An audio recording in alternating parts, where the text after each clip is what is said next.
السلام علیکم ورحمۃ اللہ وبرکاتہ۔ الحمد للہ وحدہ والصلاة والسلام علی من لا نبی بعد اما بعد۔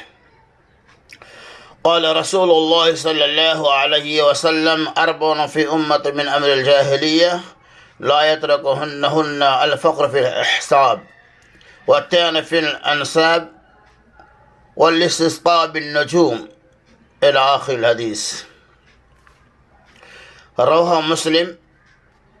یعنی اس روایت کو امام مسلم علیہ الرحمٰن نے نقل کیا۔ محترم سامعین و جملہ ناظرین،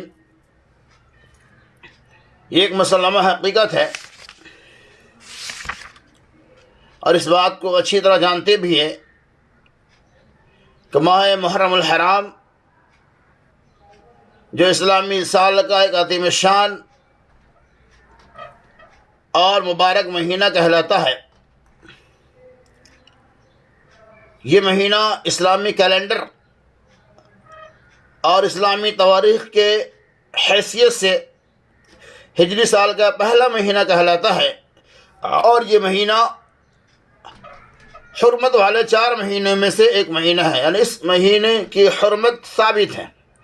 جیسا کہ آپ نے سنا ہوگا 4 مہینے حرمت والے ہیں، انہیں 4 مہینوں میں سے ایک مہینہ ماہ محرم الحرام بھی ہے۔ لیکن بڑے افسوس کی بات ساتھ یہ کہنا پڑتا ہے کہ ماہ محرم الحرام کا آغاز ہی نوح و ماتم اور غم خواری کے ذریعہ ہوتا ہے، جبکہ اسلام کے اندر اس کی کوئی گنجائش نہیں ہے۔ اس ماہ کے آتے ہی بہت سارے لوگوں کو آپ دیکھتے ہوں گے کہ ماتمی لباس پہن لیتے ہیں، نوح و ماتم کرتے ہیں، سینہ کوبی کرتے ہیں، اور نہ جانے کیسے کیسے رسم و رواج کو انجام دیتے ہیں، جبکہ اس رسم کا اسلام سے، شریعت سے کوئی تعلق نہیں ہے۔ یقیناً ماہ محرم الحرام کی فضیلت اور اہمیت اس میں کوئی شک نہیں، اس اعتبار سے کہ اسلامی سال کا پہلا مہینہ ہے۔ یقیناً اس مہینے کا ادب و احترام کتاب و سنت کے اندر موجود ہے۔ اللہ کے رسول صلی اللہ علیہ وسلم فرماتے ہیں کہ جاہلیت کے کاموں میں سے 4 کام میری امت کے اندر ایسے ہوں گے جنہیں وہ چھوڑنے پر تیار نہیں ہو سکتے، یعنی 4 ایسے زمانہ جاہلیت کے کام ہیں جسے میری امت بھی انجام دیں گے۔ حسب نسب کی بنیاد پر فخر کرنا، کسی کے نسب میں طعنہ زنی کرنا،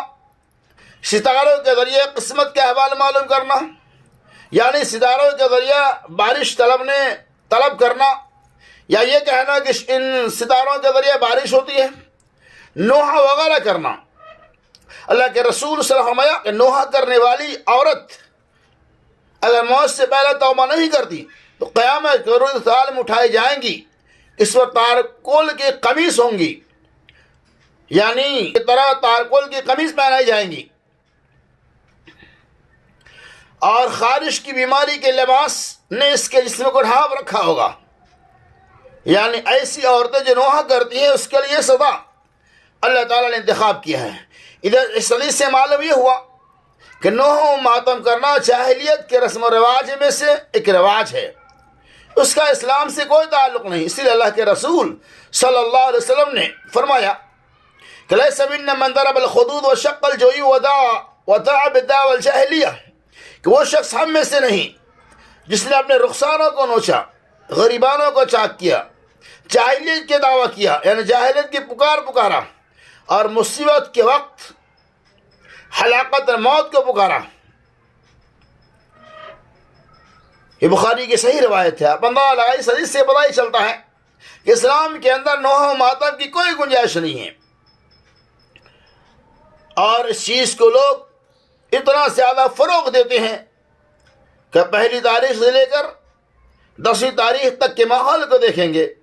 کہ امام حسین رضی اللہ تعالیٰ عنہ کی شہادت کا دم بھرتے ہیں، ان کی شہادت پہ غم کا اظہار کرتے ہیں، ان کی شہادت میں نوح و ماتم اور سینہ کوبی کرتے ہیں، جبکہ اسلام سے اس کا کوئی رشتہ نہیں۔ یقیناً ماہ محرم کی اپنی جگہ فضیلت اور اہمیت ہے۔ اللہ کے رسول صلی اللہ علیہ وسلم اس ماہ کی 9ویں اور 10ویں تاریخ کو روزہ رہنے کا حکم دیا ہے، یعنی آپ 9ویں اور 10ویں محرم کا روزہ رکھ سکتے ہیں، جو کہ کتاب و سنت کے اندر موجود ہے اور اس کی دلیلیں بھی ہیں۔ اللہ سے اللہ تبارک و تعالی ہمیں ماہ محرم الحرام کا ادب و احترام کرتے ہوئے نوح و ماتم اور سینہ کوبی سے اجتناب کرنے کی توفیق رفیق عطا فرمائے، آمین۔